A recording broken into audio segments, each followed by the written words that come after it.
મોટા ભાગે આપણે જેમ ક્રૂડ ઓઇલ ઈરાન પાસેથી મગાવીએ છીએ એની જેમ ઈરાન જે છે બલકે ઈ આપણી ઉપર વધારે નિર્ભર હતું, કારણ કે આપણે બાસમતી ચોખા, ચા, ખાંડ, તાજા ફળ આ બધું જે છે એ આપણે અહીંથી ત્યાં મોકલીએ છીએ મોટા ભાગનું.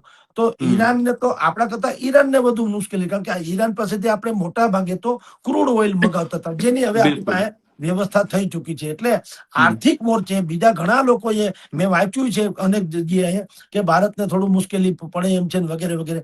જો ભાઈ યુદ્ધ છે ને ઈ ક્યારેય કોઈના હિતમાં આમ હોતું નથી, બધાનું અહિત જ થાય, સમજી બિલકુલ.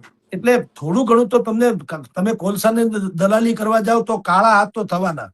એટલે યુદ્ધમાં થોડું પણ હવે પેલા જેવા આપણે ઈરાનમાં પેલા જેવા આપણે નિર્ભર નથી. કાલ સવારે ઈરાન થી એક ટીપુ ઓઇલ ન મળે તો 5-10% ભાવ જે અત્યારે પણ બેરલે ઉછળો છે ડોલરના નામ, એવું થાય ખરું, પણ આપણે બધા રજળી પડીએ અને હાહાકાર મચી જાય એવું કઈ છે નહીં. આપણે અનેકો વિકલ્પ શોધી લીધા છે. એટલે આપણા કરતા તો ઈરાનને વધુ મુશ્કેલી પડે એમ છે, કારણ કે બાસમતી ચોખાનો સૌથી મોટો આયાત કરનારો કોઈ ભારતમાંથી દેશ હોય તો એમાં પ્રથમ નંબરે શાયદ ઈરાન.